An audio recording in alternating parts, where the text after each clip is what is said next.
This channel does not promote any violent, harmful, or illegal activities. All content provided by this channel is meant for an educational purpose only. হোটেলে হার হিম করা হত্যাকাণ্ডের ঘটনা সবার প্রথমে সেই খবরের দিকে নজর রাখবো।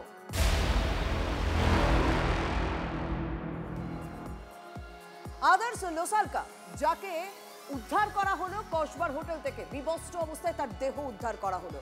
সেই খুনে তদন্তকারীদের নজরে এই মুহূর্তে নিহতের হোয়াটসঅ্যাপ। ঠিক কি কারণে হোয়াটসঅ্যাপ এই মুহূর্তে তদন্তকারী আধিকারিকদের নজরে রয়েছে, ঠিক কি রহস্যজনক বিষয় পাওয়া গিয়েছে তার হোয়াটসঅ্যাপের বিষয়টি থেকে জানাবেন আমার সহকর্মী সুজয় সঙ্গে রয়েছে। সুজয়,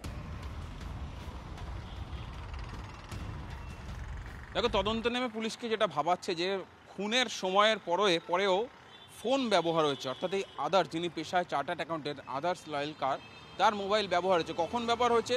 গতকাল দুপুর 2:41 নাগাদ। পুলিশ এবং তার পরিবারের সদস্যদের থেকে আমরা যেটা জানতে পারছি যে দুপুর 2:41 নাগাদ সমস্ত হোয়াটসঅ্যাপ গ্রুপ, অর্থাৎ পরিবার, বন্ধু, অফিসে যতগুলি হোয়াটসঅ্যাপ গ্রুপ আছে সেই প্রত্যেকটা হোয়াটসঅ্যাপ গ্রুপ থেকে কিন্তু এই চার্টার্ড অ্যাকাউন্টের নম্বর লেফট হয়ে গেছে, অর্থাৎ বেরিয়ে গেছে। কেন হয়?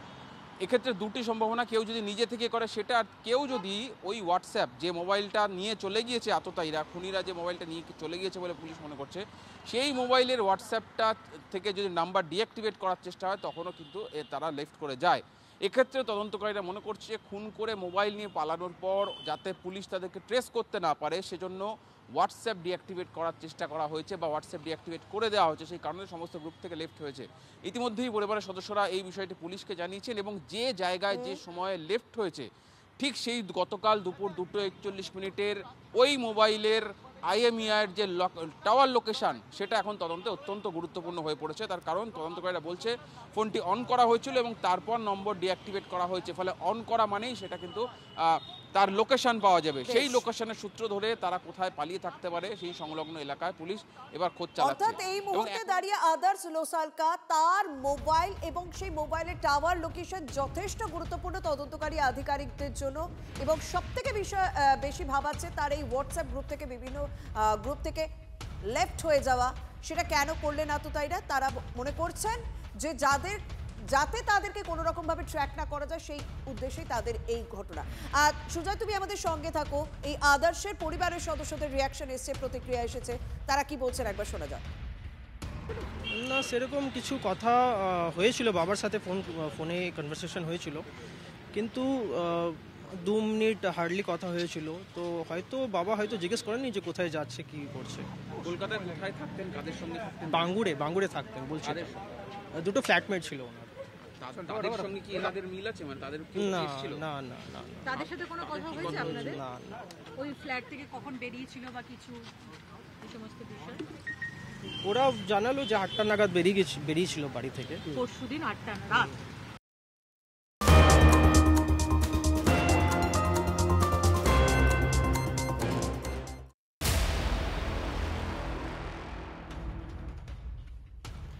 আদার্স লোসালকার দেহ উদ্ধারের পর থেকেই একের পর এক গিট খুলতে শুরু করেছেন তদন্তকারী আধিকারিকরা।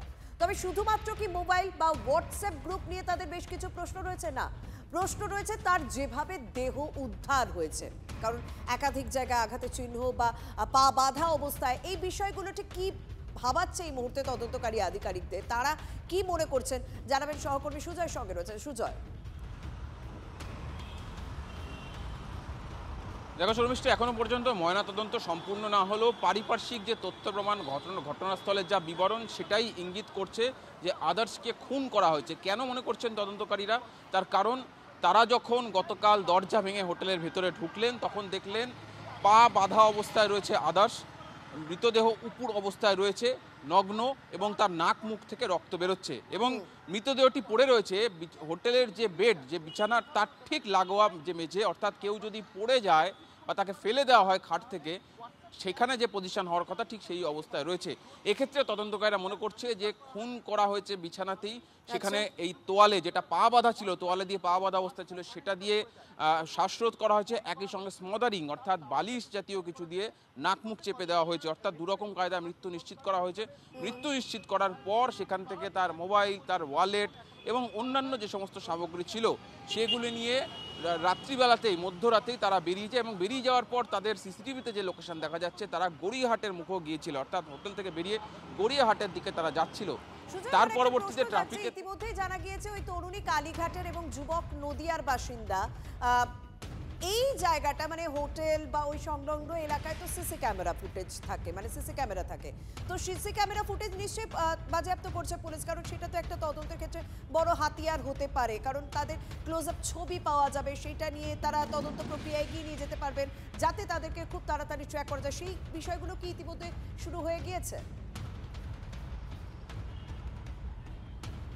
একেবারে ইতিমধ্যে শুরু হয়ে গেছে। কলকাতা পুলিশের ট্রাফিক ডিপার্টমেন্টের যে সিসিটিভি ক্যামেরাগুলি রাস্তায় থাকে, অর্থাৎ ট্রাফিকের যে রুটের রাস্তার যে সিসিটিভি ক্যামেরাগুলো, সেই সিসিটিভি ক্যামেরার ফুটেজ চাওয়া হয়েছে ট্রাফিকের থেকে। তার কারণ সিসিটিভিতে হোটেল থেকে যতদূর দেখা গিয়েছে যে তারা দুজন হেঁটে বেরিয়ে গড়িয়াহাট মুখো যে রাস্তা, সেই রাস্তা পর্যন্ত এসছে, তারপর থেকে তাদের গতিবিধি কি সেটাই তারা খুঁজছেন। সেই জন্যই ট্রাফিক সিসিটিভি ফুটেজ গুরুত্বপূর্ণ, যে তারা কিভাবে গেল, তারা কি কোনো ক্যাব বুক করে তারা গেল, নাকি তারা মোটর বাইকে করে তারা গেল, নাকি অন্য কোনো পদ্ধতিতে তারা গেল। কারণ মধ্যরাতে ওই সময় তদন্ত করে দেখা হচ্ছে যে হোটেল থেকে বেরিয়ে তারা গড়িয়াহাটের উদ্দেশ্যে গেছে, এটা একটা আন্দাজ করা গেছে, কিন্তু কোন দিকে গিয়েছে, কিভাবে গিয়েছে, তারা কি এই মুহূর্তে কলকাতা ছাড়া এই বিষয়গুলো তদন্ত করে দেখার জন্য ট্রাফিকে যে সিসি ক্যামেরা ফুটেজ রয়েছে সেগুলো খতিয়ে দেখছেন তদন্তকারী আধিকারিকরা। ধন্যবাদ সুজয়। তবে এই তো প্রথম নয়, কসবায় যেভাবে দেহ উদ্ধার হলো আদর্শের, সেই ঘটনা প্রথম নয়। আমরা পার্ক স্ট্রিটে ঠিক কয়েকদিন আগে রফি আহমেদ কিদওয়াই রোডে একটি হোটেলে আমরা দেখেছিলাম যে কিভাবে খাটের ভিতর থেকে, মানে খাটের যে ডিভান রয়েছে সেই ডিভানের ভেতর থেকে দেহ উদ্ধার হয়েছিল। এই বারবার এই ধরনের ঘটনা যে ঘটছে তা কিন্তু কলকাতা পুলিশকে ভাবাচ্ছে। কি বলছেন পুলিশ কমিশনার, শুনি।